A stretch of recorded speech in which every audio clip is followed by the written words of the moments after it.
I still wanted to like cling to those things that made me feel comfortable about my faith and my like theology, but I obviously had these new experiences too. People who disagreed adamantly with me. I was now opening myself up to being in a same-sex relationship, which I had always heard was wrong and sinful and an abomination. So I was like giving a little bit, but still like trying to stand my ground on some things, so that, because I think it was part of my identity, and like if my entire identity changes, then I don't know who I am.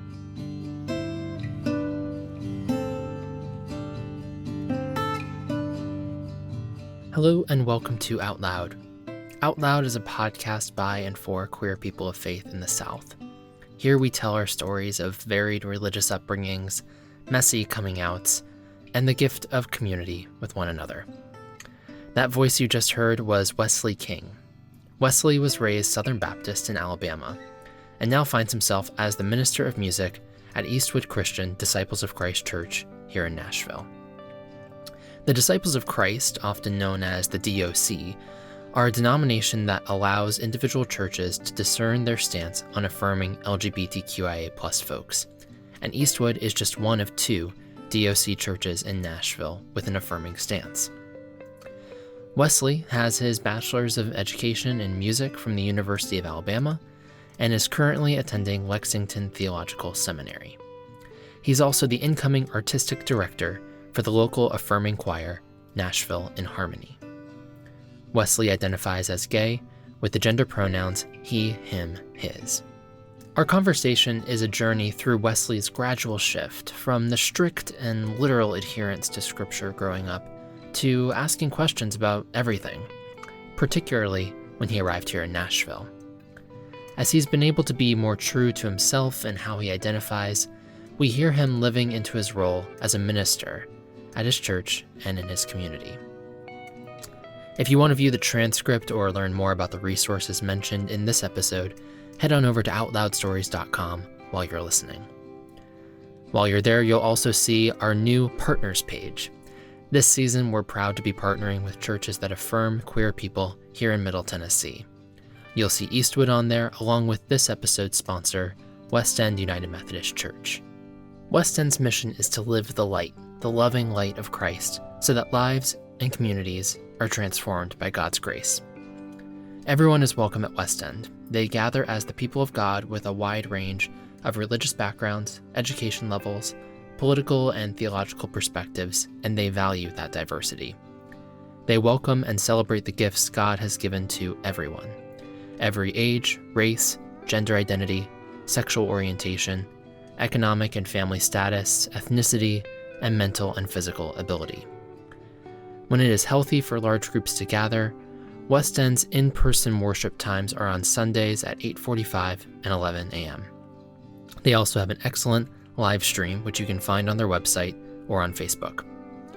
You can also look for West End's booth at the next Nashville Pride Festival. To learn more, visit the link to West End's website in our show notes. And now, let's hear from Wesley King.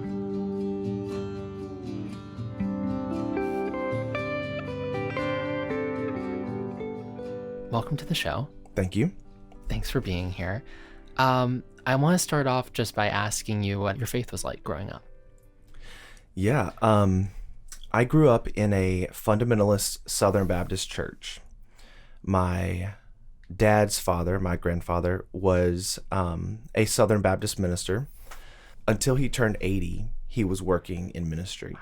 And actually just passed away this past January.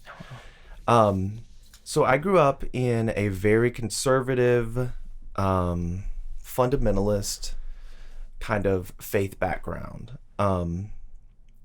It was all I knew too. So I didn't know that it was all those things. I just thought it was, this is faith. This is what this is. Yeah. So it was a lot is what I tell people. It was a lot. Yeah. Did, what was your church experience like? Were you guys going to church every Sunday? Like what was your church life like? Yeah. So pretty much anytime the doors were open, Okay. Sunday morning, Sunday evening, Wednesday night when I got into the youth group, I was there a pretty good bit. And then I started working there Oh, wow. as like a pianist. So Okay. I was there even more like practicing. So I was pretty immersed in it. My grandfather, like I said, was also a minister. So we would also go to his church a lot as well. Okay.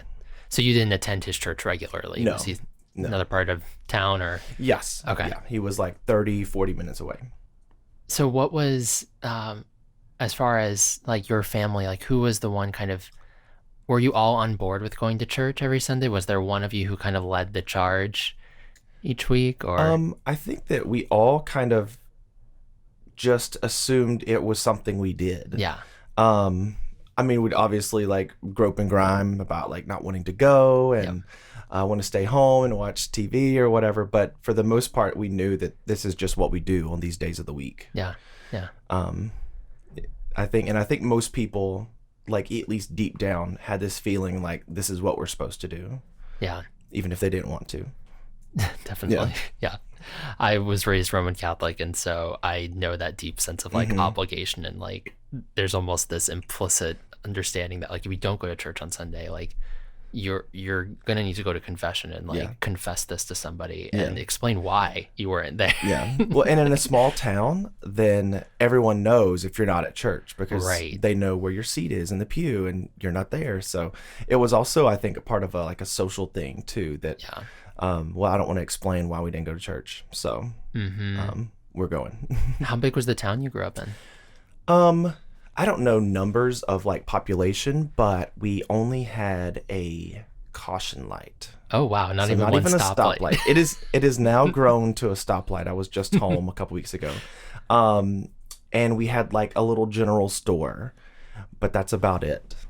That's great. So was the church you were going to, was that the only church in town or? No, there was also a few Methodist churches and a couple other Southern Baptist churches, and then some predominantly black congregations, but not a ton though.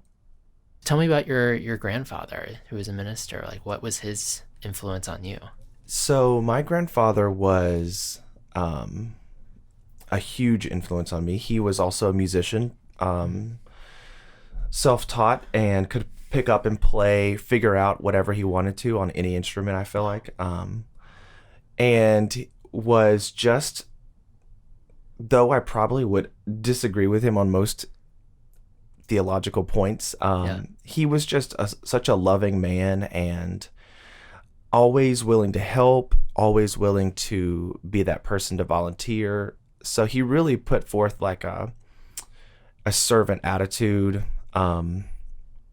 that influenced me a lot. And he was, I was his first grandchild, and he let everybody know that. Everybody knew that that he had a grandson, and was always like promoting me when I was starting doing the music and stuff like that, and would write articles in the little town newspaper, and wouldn't consult with me to see if he got the facts right. So would just like make up a bunch of stuff about like, oh, he wrote this song and would get the title wrong, and he plays this instrument. No, I don't. Like he just would like make up all this stuff, but he's just like go on this bragging spree about me, and most of it was wrong, but he loved it, and he wanted to let everybody know about his grandson. I love that. Yeah. That is small town life when like the minister's got a column in the paper. And, oh my gosh. And like there were typos, like there was no editing. It was just, aside from the facts being wrong, it was pretty poorly written, but it was his. Did people read it regularly? Oh yeah. And they would come up to me and ask me about these facts, and I would like, I didn't want to be like, oh no, my grandfather's just making things up. Yeah. Or he has the facts wrong, but I'd just be like, thank you. Yeah. So in a way, it's like you were a preacher's kid in some sense. It sounds like people knew you. They knew who you were. They were kind of involved in your life, whether you knew them or not. Absolutely. He was a very prominent preacher in that area. And so just, we couldn't go anywhere without someone knowing who he was. Yeah. Going to dinner or whatever. Yeah, absolutely. And I can imagine that ends up making your faith like even more so part of like your identity. Yes. Yeah. Yeah. When did you start to kind of take ownership of your faith growing up? I don't feel like I really took ownership until way later in life. Okay. I feel like for the most part, I was just regurgitating, what other people had taught me or told me, Sure. what I knew to be comfortable. I'd probably say I didn't really take ownership of what I actually believed until like later in college and when I moved here to Nashville. Yeah. Yeah. What was going on for you in college that kind of made things shift? Well, first of all, my hometown was very closed and was very like everybody believed the same things politically, theologically, socially. So it wasn't until college that I really met people who, to the core, disagreed with everything that I had to say. Yeah. And that shook me because I just hadn't had that experience prior to that. So I had never met people who just didn't believe the same way I did about politics or church or anything like that. So to then have all these other varying opinions, plus going through my own inner struggles with like sexuality and things like that. Yeah. I think it was a very trying time in my brain. I bet. So it was just, it was very like,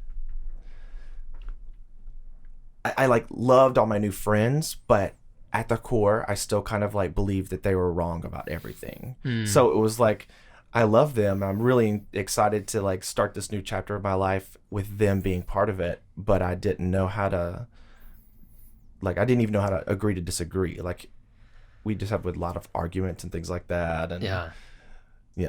it got messy. I bet. Yeah. Yeah. What was that like, trying to like argue your faith to someone for the first time?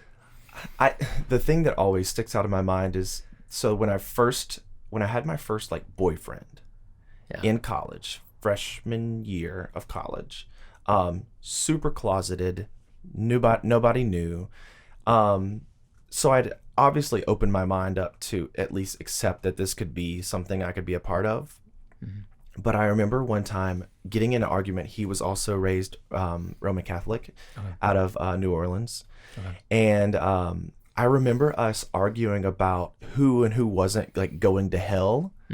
And I just cringed thinking back about what the things I was saying. But like, it was just that time where I still wanted to like cling to those things that made me feel comfortable about my faith and my like theology. But I obviously had these new experiences too. People who disagreed adamantly with me.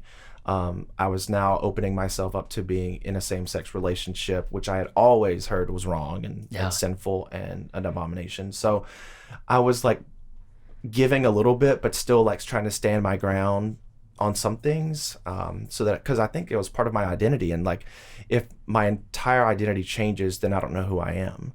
So I was clinging to those things. It got messy. It really did. I totally get that. Yeah. I experienced the same thing in the Catholic Church. It was just like, oh, wait, there's if this is who I'm really attracted to, then like so much of my faith just comes, like so much of what I've been told to believe all these years kind of starts to crumble. Like, it's not just like what the church says about homosexuality, but it's also like what the church says about like relationships and chastity and like all these other things. And you're like, and it was really difficult. Yeah. I think also having like a fundamentalist faith, I can't like just let things go, because part of what I was wrestling with too was that I was not supposed to doubt. I wasn't supposed to question. I was just supposed to have the faith of a child kind of thing. And so not only was I going against what I had been told, I was like questioning it. So even just the act of discerning seemed like it was sinful and it was wrong because I'd been taught that this is the word of God, this is what you do, and you don't ask questions. Yeah. So that made it even harder. I think it adds a layer to it. Totally. Yeah. And it's ironic because in college, like that's all you're doing is asking Absolutely. questions. Yes. Where did it sounds like it was a messy time. Where were you finding were you able to find kind of any guidance through those questions at that time? I honestly think a lot of the answers to my questions didn't come until a lot later, but I was definitely still making them. I was a church musician, so I was like subbing and filling in at a lot of different churches. And even in a kind of like college rural town in Alabama, it's still like open you up to a little bit more of a perspective of other people. And that was helping me kind of like expand my thought process surrounding church and theology. Also just being in a collegiate academic environment and having, professors who are very progressive and liberal and all these things that I'd been taught was wrong. But hearing them, and I was like, that actually makes a lot of sense. I don't know, it shouldn't make sense because I've heard it was wrong, but it does. So there were little pockets of experiences that kind of stretched me and helped me expand. I don't think that I really, like I said, took ownership of my faith or kind of got some answers to some questions, or at least the tools to maybe make those decisions for myself until a lot later. So probably when I moved to Nashville. Yeah. So during this kind of questioning, discerning time, were you still regularly going to a Southern Baptist church? Up until I was like 24 years old, I was. Okay. It was like, not only was it was my home church, but I was also working there. Yeah. As a pianist, getting paid hardly nothing, by the way. Yeah. And but I was also like, I was playing at a United Methodist church at their earliest, because their service was early, and then I would like fly down the road to the Baptist church and play there. I didn't go as regularly towards the end of like college, because I just couldn't go because I just hated it so much. But for the I still had like my membership, quote unquote, there. Yeah. Stuff like that. So still had some kind of connection.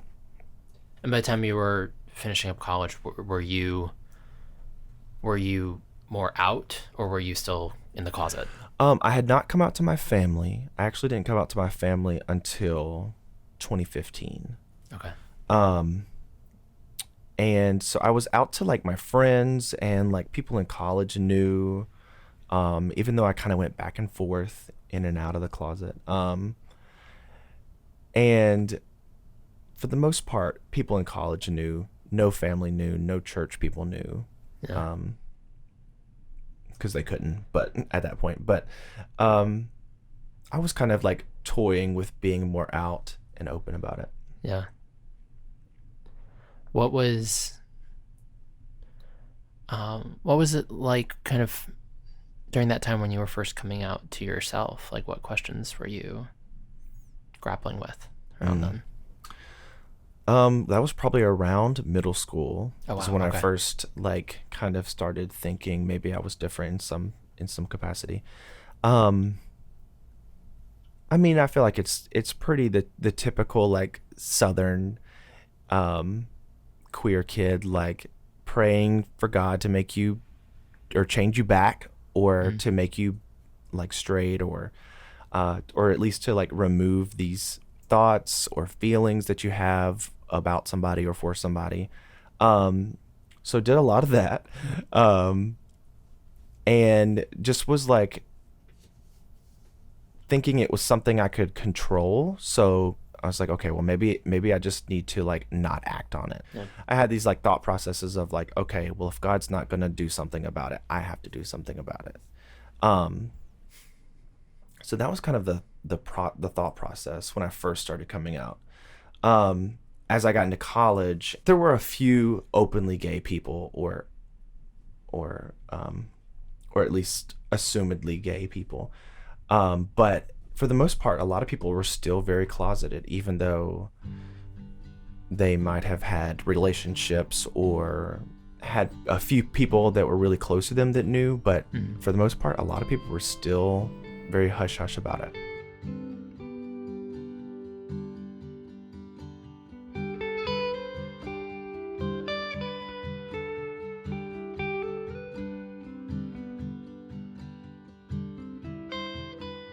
So I'm curious what happened when you were 24. Like, you said that was kind of a moment where things started to click a little more.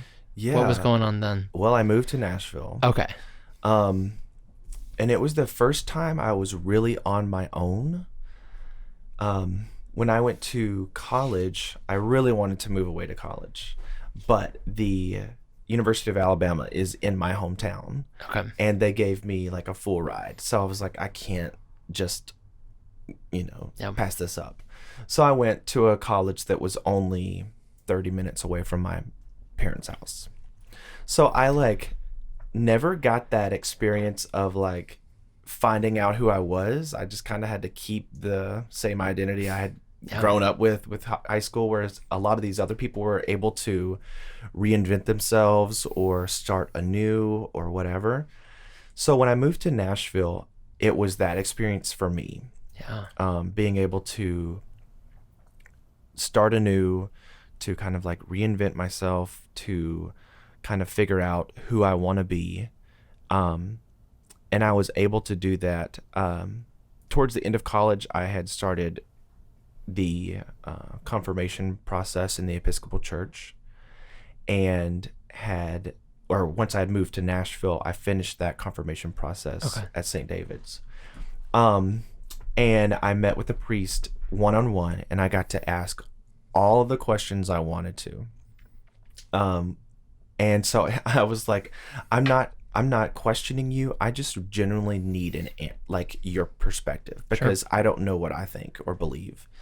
So I asked him a bunch of questions, probably all ludicrous, but and it was that and I did that right when I moved to Nashville. So moving to Nashville, finding my own work and jobs, finding my own faith here, the whole experience was very formative. So you've been in Nashville for a few years, and you've also started becoming more comfortable coming out to folks kind of before then too? In certain contexts, yes. Okay. Yeah. When I first moved to Nashville, I worked at a evangelical music publishing company. Okay. And so obviously did not feel comfortable there. But now that the last couple of years, I've been working at companies that are very pro-LGBTQ, have won awards about how inclusive they've been and work to be. So finding those spaces has been really good, because I've felt way more comfortable to knowing that I'm in a safe space to be able to just share things, or not have to hide things, rather. Yeah. I mean, between having a workplace where you're comfortable to be out, and also having a church to be comfortable, and for that church to feel like it has some roots in what you grew up in too. That, I'm sure that had to feel, I'm sure that has felt just really good. Very freeing. Yeah. Just knowing ahead of time, going into this church job, somewhere that I as a job, it's somewhere I want to be for a while, and also as a person of faith, it's somewhere I want to be able to invest as well in their mission. And so going into Eastwood, knowing that they're open and affirming, and that all these walls that I built up, and having to use gender neutral pronouns about maybe people I've dated or dating, all these precautions that I would take in these other jobs, knowing that I just didn't have to do that there, was just a breath of fresh air. Yeah. And super freeing. And I've jumped into Eastwood being very involved, whereas some of the other churches, it was just more of a job. I did what I did and then was done. And try to do a good job, and I think people enjoyed it, but I wasn't like invested. Yeah. And so finding a place where I can like, oh, I could, get married here. I could have kids here. Those kinds of things. That's awesome. Yeah. Yeah, I feel like that's what some churches are missing out on is, if their stance is ambiguous or unaffirming, we're not going to want to just jump right in. Right. Like that. That's awesome. How has the Eastwood kind of communicated its stance of inclusion to the community? Yeah. I think Eastwood's did a pretty decent job. On the website, there's a very blunt and just kind of to the point statement of inclusion. Yeah. And there's also information about being open and affirming. It's also communicated in our literature. So like the bulletin has a very explicit statement of inclusion printed on the front. Yeah. Also, we've got some banners that are outside of the church that have a pride flag on it. We actually had our first official booth at Pride this year. Eastwood has been involved at Pride for a long time, but we actually had our first booth there. So just to like put our name out there. Totally. So I think they do a pretty good job about being intentional about not just being welcoming or friendly, but being affirming and knowing that that's a huge difference. So I think they've done a really good job. Yeah. Yeah. How's the how has the community been there for you? It's been amazing. It really has. I have really felt like I kind of go back and forth. In some ways, I want to be celebrated as an LGBTQ person, and I feel like that's important to remind people that God delights in you, and that you are fearfully and wonderfully made. Like, talk about how you as a queer person are made in the image of God. I think that's great. And then on the other side of that, I also love just being treated like everybody else. Yeah.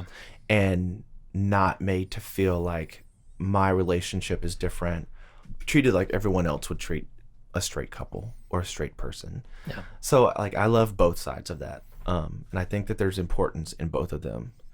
So the community's been great. I've made tons of friends there.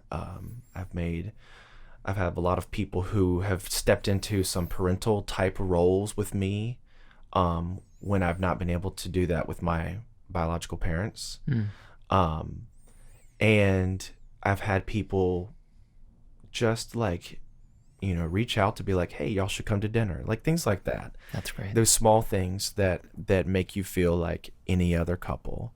But knowing that they know full well that you're a gay couple and they still want you to come join in on this meal, things like that. It's really important. And I've found the community there to be amazing.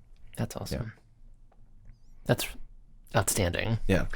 What has your family's response been since you've come out? So it's been a struggle. When I first came out, it was because I came out over text. I don't recommend it. I came out over text because we were arguing via text about the Supreme Court ruling. And so it was a struggle. Came out to my mom first. She had a really hard time. And then she ended up telling my dad. And I initially thought that my dad would be kind of chill about it, probably wouldn't be excited about it, but obviously wouldn't be really care. He's a pretty carefree guy. And then my mom would be the one that really struggled. And it ended up being the opposite. And I was really shocked at that. My dad had a really hard time, still has a really hard time with it, went to therapy. I don't know what kind of therapy. It might have been like a Christian therapist who is just reinforcing his own views. I don't know. And my mom has come a long way. So it's very opposite of what I initially thought it would be like. I've found that, or I knew ahead of time, my family's really good at not talking about things.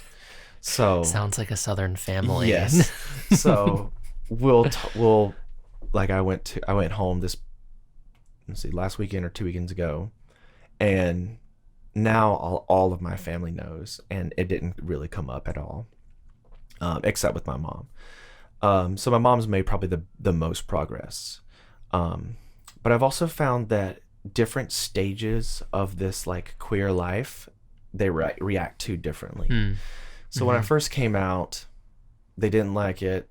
I felt like they were kind of getting on board. And then when I told them I was going to propose to Tyler, that kind of set us back a lot. Wow. Both of them, both my mom, who I thought had made a lot of progress, and my dad, both just adamantly were very opposed to it. And I think it was more of like they thought that this could be something they could just keep hush-hush kind of and not talk about and not to deal with. And but when you start making it a public, legal, a religious ceremony, Like, this isn't going anywhere. Yeah. This is your life. Yeah. Yeah, like this, it makes it more real for them. And Totally. I didn't talk to them for a while. Still hardly talk to my dad about anything. But my mom has come a long way. I feel like once she saw that this is just who I am and this is what I'm going to do,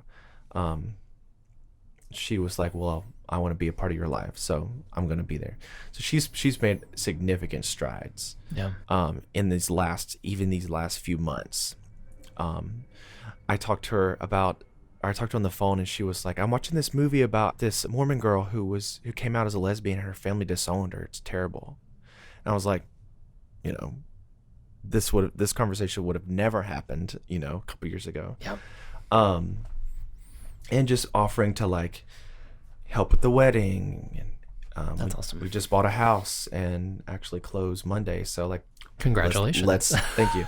They're like, let me come up and help you paint. And, offering to be present it's been great. As far as my extended family, some of them have been great, and some of them I know that they know, but we just don't talk about it. Yeah. Mm-hmm. Were you able to come out to your grandfather? No. Did you think he knew anything, or? I don't think so. Okay. This is actually a really like poignant conversation I've had with myself recently about like, at some point I really like wanted him to know who I am. Yeah. Both he and my grandmother are very kind of stuck on who I was. Anytime I see them, they talk about how I was as a baby, or I was their first grandkid, and these are the stories they tell, probably because that was their prime. They're really living then. And so they always tell these stories, and I'm like, I'm 31 now. I've had a lot of things happen since then, but they kind of just want to focus on me when I was a kid. So part of me really wanted to tell him, be like, look, this is who I really am. This is how I really feel about these things. This is what I really believe now. But I just don't know like what it would have done to him. So I was also kind of like relieved that he passed with this idea of me. Even though that seems kind of dark, but I think it would have just been even worse if he found out the truth. And I think it would have been really hard on him. And maybe I should be thinking about myself more than his feelings about responding to things like that. But yeah, I just don't know how he would have handled it.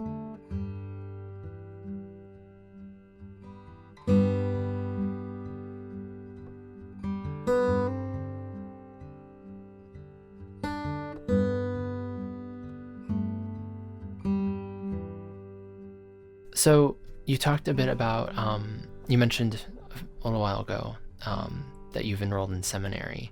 Mm-hmm.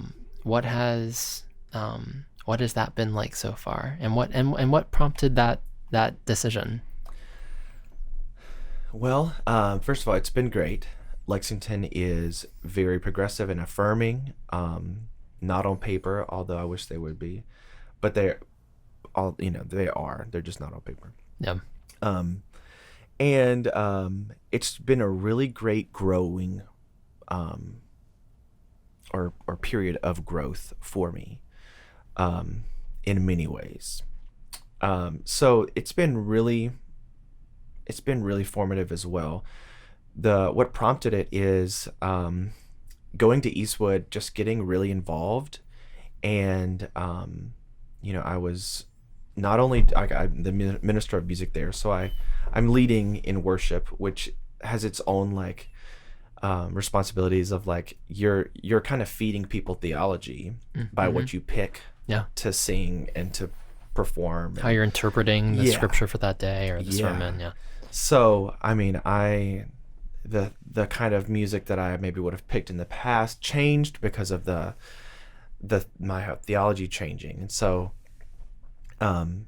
being able to go through and kind of like have those tools to discern like, oh, maybe this theology is not the best thing to be putting forth in worship.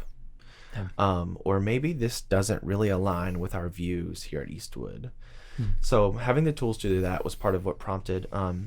Also being like the choir director is one of my responsibilities. And so I have like my own little flock of like 20, 30 people on Wednesday nights, and I have to like lead them in way more than just music. Yeah. I like found myself having someone tell me that their husband had stage 4 cancer.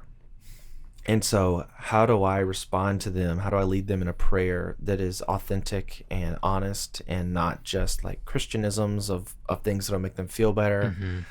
How do I respond? How do I do like pastoral care for them? Because I kind of like feel responsible for them. Also, like, how do I lead them in stewardship? How do I lead them of their gifts and their time and talents? How do I lead them in worship? Like, there's so many more things that I'm doing than just teaching them notes and rhythms. So that was another thing that I was like, I kind of want to explore this. So getting involved, I was very much more involved in social justice than I'd ever been at any other church, because they really weren't that involved in social justice. So the Eastwood was, so being able to like go to marches, go to protests, go to things like that, feeling like a call to ministry in a much more like tangible way at Eastwood. So I've been there since my first class I started was in February of this year. So not even a full year yet. Okay. But their classes are month to month. So nice. You are like immersed in that subject for a month, rather than like it's spread out every Tuesday for a semester kind of thing. Yeah. So it's had challenges, but it's been really great. That sounds really great. I was in the choir in college and afterwards, and I have definitely benefited from music ministers who have a capacity for the pastoral care piece. You're absolutely right. They are completely like your flock. Like, deep bonds are made in choirs. Yes. So you're also in charge of that, and it's serious. It can be really serious business. So yeah, I think that's awesome. It's been it's been a very challenging time for me too at Eastwood, because coming into Eastwood, I had maybe become a little more progressive, like politically and socially, but theologically, a lot of my theology was still very rooted in that conservative fundamentalist faith. So it was hearing certain themes of theology that I had not been exposed to was also a challenge for me. And so I needed to also respond to, as a job aspect, to give them worship that reflects their values. So I'm curious, what other projects are you working on outside of, you've got seminary kind of going on right now. What else is going on for Wesley at the moment? So one thing I've started in the past year is something I'm calling the Eastwood Worship Project, and based on the idea of like Hillsong. Hillsong is a community of faith in Australia and now all over the world. But I feel like most people probably know Hillsong because of the music. Mm-hmm. And so as a community of faith, their musicians and writers have born this or birthed this almost subgenre of Christian music that reflects them. So my idea was to do the same thing for Eastwood. So we have a ton of, since it's Nashville, we have a ton of amazing musicians and writers. And so we've been getting together and have been writing music for worship that is intentionally inclusive and progressive. That's awesome. In the themes of theology. And so that's been really well received so far. It's still pretty new. We wrote and premiered several songs in July. And since then, some of that music has been sung all the way from Oregon to Florida, Ohio, Tennessee, Minnesota, at other like-minded, affirming, progressive churches. Cool. So that's been a really cool thing. We actually met again in October to write more, and we're going to try and keep this trend going, and are just kind of interested in to see where that goes. Yeah. It's been just a really fun project. We've got so many great writers, and it's people that either go to Eastwood, are members, or maybe visitors to Eastwood, or friends of Eastwood. So we're kind of basing it out of there, but it may grow to be something bigger than Eastwood. We'll see. That's awesome. Yeah. Another thing that I'm working on right now is we did a God on Broadway series back in 2017, and we did the music of Les Mis, and talked about theological truths that we find in that story of Les Mis. Yeah. And also talked about prison reform and the school to prison pipeline, and how not only that story speaks theological truth, but truth to our culture in then 2017. So I'm wanting to do that again, this time with the music from Prince of Egypt. Okay. And talk about maybe give a perspective on the Hebrew scriptures that I feel like a lot of Christians lose. We maybe see God in the Hebrew scriptures as being like vengeful and dangerous and raging, and so maybe to give a perspective on how those stories would have been heard or would have been understood by a people who were oppressed, and a people who maybe are the first time listeners, and using their context of what their worldview and maybe how these stories would have been sounded to them, using the music from Prince of Egypt. That's awesome. So that I really want to do that maybe in the beginning of 2020. Yeah. And we put like a big choir together, an orchestra, soloists, and we have like almost like a narrator to kind of get us through the story. And then someone preaches and gives us a little theological insight. Cool. Yeah. So those are two things that I'm like really excited about right now. Those are two really cool projects. Nice. Yeah. Coming from the perspective of music specifically, how would you characterize being out in Nashville as a musician? How is this city for you? Yeah. So I'm also in a country trio. Okay. Contemporary country trio called Sweet Home Symphony, and you would be surprised at how affirming a lot of the musicians are in Nashville. I know I was surprised.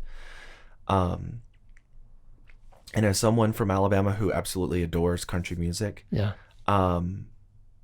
You don't necessarily put those two things together with queerness and at least mainstream country music. But I think you're also seeing in Nashville a new generation of country musicians, and a lot of them are very affirming. Yeah.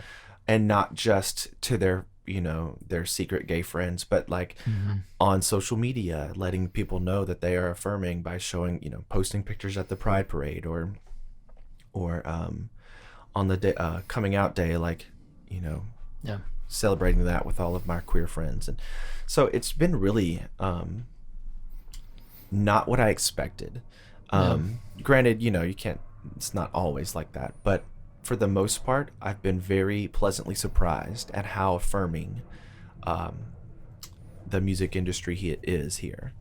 That's kind of been my perspective on the country music scene here since I moved here, is that it's there are enough artists that do speak out for LGBT rights or pen songs with different pronouns than you were expecting, and you're like, that's actually getting some airtime, and that's really great. And like that, I think that's a huge sign. Yeah. Yeah. Well, there are a ton of queer writers in Nashville. I believe that. There are a ton of really great writers who are gay or lesbian and are big names in the writing field. So I think a lot of times these artists also, maybe their perspectives have to change too. If they want to work with the best, they have to, I think of like Shane McAnally being probably the biggest example. I mean, he's had hit after hit after hit. And so if you want to work with Shane McAnally, you're going to have to get over the fact that he's gay. Yeah. He's just one of the best writers in town. So it's maybe opening them up too, which I think is awesome. That's really good. Yeah. I think also, since we're talking about like this country music, I think you see a lot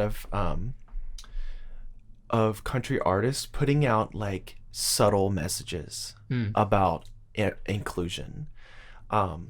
I'm not a huge Luke Bryan fan, but he put out a song a while back that was like, I believe most people are good. Most mamas should qualify for sainthood or something like that. That's how it started. But one of the lines in the chorus is, I believe you love who you love. Ain't nothing you should ever be ashamed of. Yeah. Which I think is a pretty broad message, but also, who does that apply to? Yeah. And then like Little Big Town putting out Girl Crush and like some other things that are maybe challenging the kind of heterocentric idea of what we're writing about. I think of Maren Morris, Brandi Carlile, We've Got Way Too Much in Common. That song that was off her most recent record. Yeah. Even stuff like that, putting out a duet with a out and proud lesbian. Yeah. About We've Got Way Too Much in Common. Like that's important stuff for that, especially for this genre. Yeah. To push them a little more towards inclusion and affirmation. I think it was awesome. Definitely. Yeah. God, love those two artists. Yes. To bits. Last question I want to ask is, what is working for you right now as far as you taking care of you? What's kind of like your self-care? What's giving you life right now? Yeah.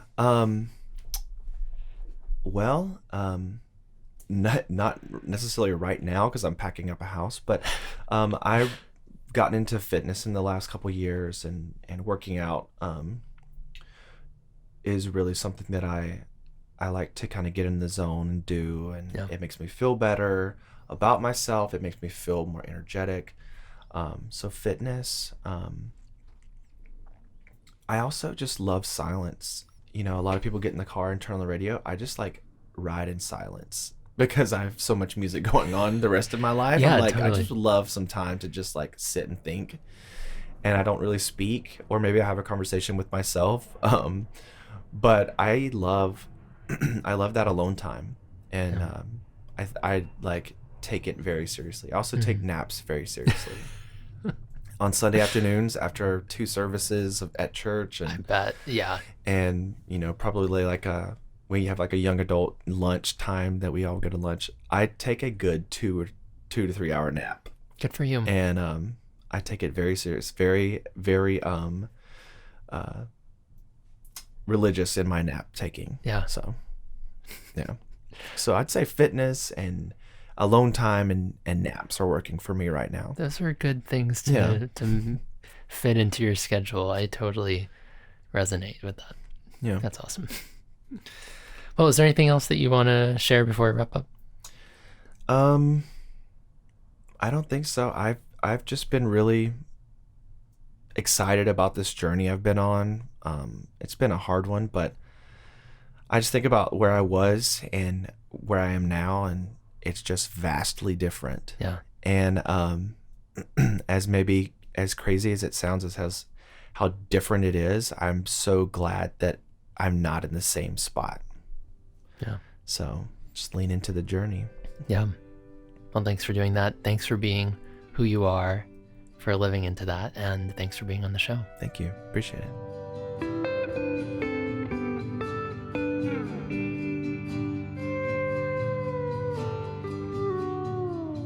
A special thanks to Wesley for coming on the show. You can find him on Instagram at Wesley King Music. You'll find that link in the show notes, along with other resources mentioned in this episode.